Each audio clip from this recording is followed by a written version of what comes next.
از جمله اموری که حالا برایتان نشان بدیم از عمر بن خطاب و قبلا هم نشان دادیم و اشکالی نداره دوباره نشان بدیم، حالات او در نماز هست که در حال نماز چه کارهایی میکرد این شخص. دوستان عزیز، نماز خب رسول خدا صلی الله علیه و آله و سلم بود که در حال نماز گریه میکرد. بله، اهل بیت علیهم السلام نماز خاشعین.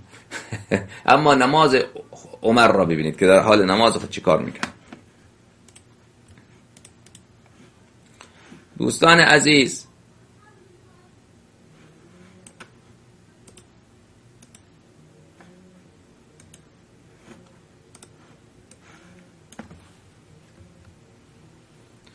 این کتاب سنن کبرای جناب بیهقی هست. از سنن الکبرى لأبی بکر احمد بن حسین بیهقی، تحقیق محمد عبدالقادر عطا. در این کتاب اگر جزء اولش مراجعه بکنیم، این جزء اولش هست. این جزء اول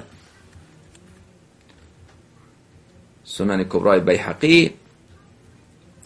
در این کتاب عزیزان بیننده اگر صفحه 208 مراجعه بکنیم،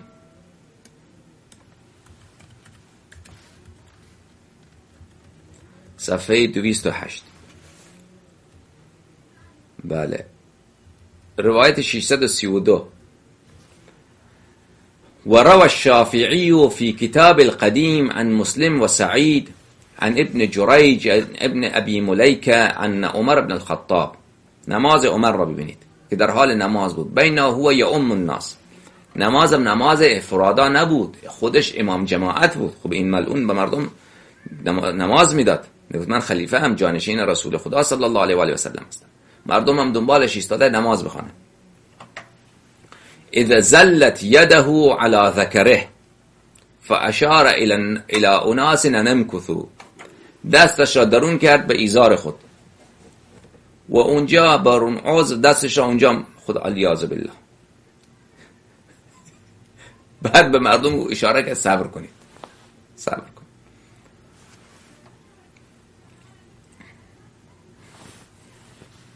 به مردم گفت صبر کنید.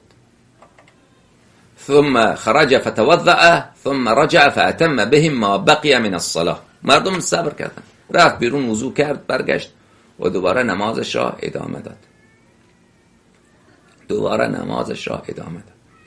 خب این نماز عمر. شما دوستان عزیز، امروز یک شخص معمولی را، امام جماعت را نمیگویم، یک شخص معمولی را شما مثلا راننده باشد، یک شخص در مغازه اداره در حال نماز ببینید که دستش اونجا درو کرده، و او چقدر میگید که این چه انسان فاسدیه، این نماز میخونه، این چی نمازیه؟ در حال نماز دستش درون کرده داخل ایزارش به اون عضو خاص.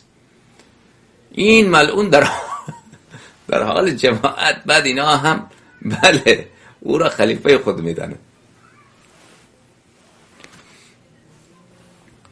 از جمله کارهای عمر دوستان عزیز در حال نماز این بود. اینو ملاحظه بفرمایید. این کتاب المصنف، کتاب المصنف،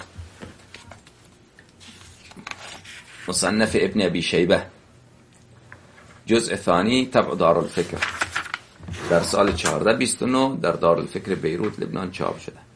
در این کتاب صفحه 261 اگر مراجعه بکنیم، صفحه 261، الرجل یأخذ القملة فی الصلاة، باب کشتن چی؟ شپش در حال نماز، شکار شپش در حال نماز. روایت دوم، حدثنا اسماعیل ابن عیاش عن ابی بکر ابن ابی مریم عن عبدالرحمن ابن الاسود. عبدالرحمن الاسود روایت کرده كان عمر بن الخطاب يقتل القملة في الصلاة حتى يظهر دمها على يده. عمر بن الخطاب در حال نماز وقتی میستاد که نماز بخواند، شروع میکرد به شپش کشتن. شپشا را پیدا میکرد، از مویش، از ریشش، از زیر بغلش، از کجایش. بعد اینا را میکشت. این نماز عمر. اینقدر میکشت که این دستش خونی میشد. این دستش اینقدر، حالا کف دست خود میکشته، پشت دست خود میکشته، نمیدونم یا اینطوری میکشته، هر طوری که میکشته این دستش خونی میشده. اینقدر این کثیف بوده، چون بله شپش یک حشره کوچیکیه، پیدا کردن او کار آسانی نیست، مگر اینکه زیاد باشه در بدن آدم که بدون نگاه کردن خودش مثلا اینجا بگیره، اینجا بگیره، خودش بگیره. خب این خیلی آدم باید کثیف باشه، خیلی شپشی باشه که خودش براحتی پیدا بکنه و اینقدر بکشه که دستش خونی بشه و هر وقت رو. و این روایت هم دیدید صیغه ماضی استمراری هست، نه یک بار این کار را کرده. کان عمر، وقتی که بر نماز میستاد کارش این بود. این ماضی استمراری، این سنتش بوده، سیرتش بوده در حال نماز. خب این چقدر شپشی بوده ملعون. حالا شپش بکش و شپش بزن، شپش بکش، شپش بزن در حال نماز. از جمله کارهای عمر این بود که بله خوردن چلپاسه، مارمولک. ایرانی ها در خیلی از شهرهای ایران بهش مارمولک میگن، در خراسان اونجاها چلپاسه میگن، در افغانستان هم بهش چلپاسه میگن.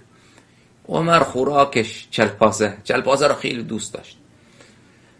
میگفت که مرغ اینا من دوست ندارم، من چلپاسه. عجیبه به خدا، چلپاسه، مارمولک.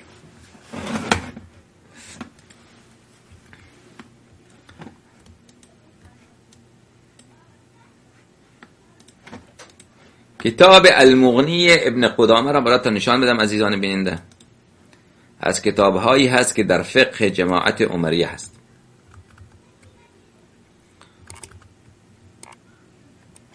المغنی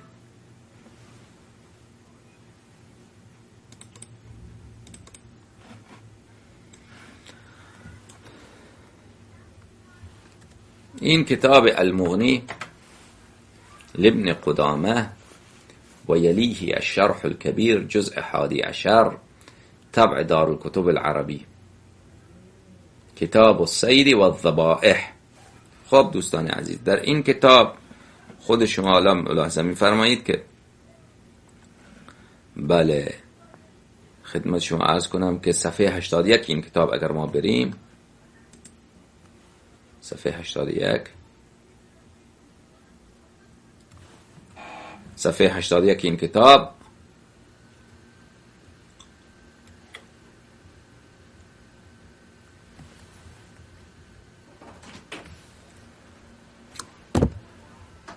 بله این 82 شد. 81 مسئله قال ولا بأس بأكل الضب والضبع. گفتند که اشکال ندارد که آدم چی بخورد؟ گوشت چلپاسه بخورد و گوشت کفتار گرگ. کفتار گرگ هم دیدین که خیلی کریه المنظره. لا اله لا بأس بأكل الضب والضبع.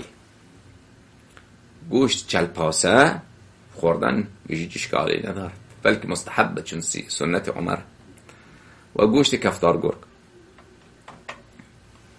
اما الضب فانه مباح في قول اكثر اهل العلم منهم عمر بن الخطاب. میگوید گوشت چلپاسه فانه مباح، گوشت چلپاسه مباحه. چرا؟ به خاطر اینکه اکثر اهل العلم، بیشتر اهل علم این مطلب را گفتن. خب این اهل علم کیه؟ جناب ابن قدامه. بفرمایید. فرمود منهم عمر بن الخطاب. این اهل علم عمر بن الخطاب. فتوای عمر اینه، فتوای عمر که بله گوشت چلپاسه باید خورده بشود، گوشت چلپاسه خوبه. و ابن عباس و ابو سعید و اصحاب رسول الله صلی الله علیه و آله و سلم. ابن سعید فلانی این گفته. و قال ابو سعید، میگه ابو سعید گفته كنا معشر اصحاب محمد صلی الله علیه و آله و سلم. ابو سعید خدری گفته که ما صحابه رسول خدا صلی الله علیه و آله و سلم لأن یهدى الى احدنا ضب احب الیه من دجاجه. اگر میخواید هدیه بیارید برای اصحاب رسول خدا صلی الله علیه و آله و سلم، مرغ نیارید جانم. مرغ بیارید، ماکیان و خروس و اینها را نمیخوایم. خروس نیارید، مرغ نیارید، جوجه نیارید. چی بیاریم برای شما؟ ما اگر میخوایم ما راضی کنید برای ما مارمولک چل پاسه بیارید. خب این که ابو سعید گفته، عمر چی گفته؟ واو. جناب مغنی میفرماید گوش کن که قول عمر را مراد بخونه. فقال عمر ما يسرني ان مكان كل ضب دجاجة سمینه. گفت جناب ابن قدامه در مغنی میفرماید که من روایت عمرم اینه که جناب عمر میگفت که من اگر بیایم ببینم که روی سفره یک مرغ چاق را، یک مرغ فربه را بریان کردید مثلا، برام اصلا خوشحال نمیشه. چی خوشحال میشه شما؟ ما یسرونی. چی خوشحال میشه؟ چلپاسه، مارمولک. یک مرغ فربه چیه؟ مرغ بریان، کنتاکی، مرغ کنتاکی فراید چیکن ها. کنتاکی چیه؟ مرغ بریان، مرغ سوخاری چیه؟ اینها را عمر نمیخواد. میخواید عمر خوشحال بشه؟ یک چلپاسه براش بریان کنید، مارمولک براش بریان. خیلی خوب. و باز گفته جناب عمر ولوددت ان فی کل جحر ضب ضبین. و عمر بن خطاب گفته من چقدر آرزویم این بود که این چلپاسه مارموله که وقتی ما میریم این را پیدا کنیم در سوراخ، چون اینا میرفتن از سوراخ ها اونو مارمولک چلپاسه را پیدا میکردن، بیرون میکردن. وقتی که میریم در سوراخ چلپاسه که از اونجا چلپاسه بریم، بجای یک چلپاسه کاش دو چلپاسه گیریم. آمین. این آرزوی عمر. بجای یک مارمولک دو تا مارمولک که بیارم اینا به مادر عبدالله ابن عمر بدم، یکیش او بخوره، یکیش برای من آبگوشت کنه یا چیزی کنه، خورشت کنه که من بخورم.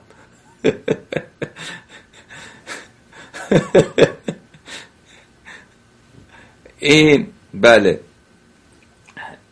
همین ها را دوستان عزیز صاحب کتاب کنز العمال هم روایت کرده در کتاب کنز متقی هندی. اما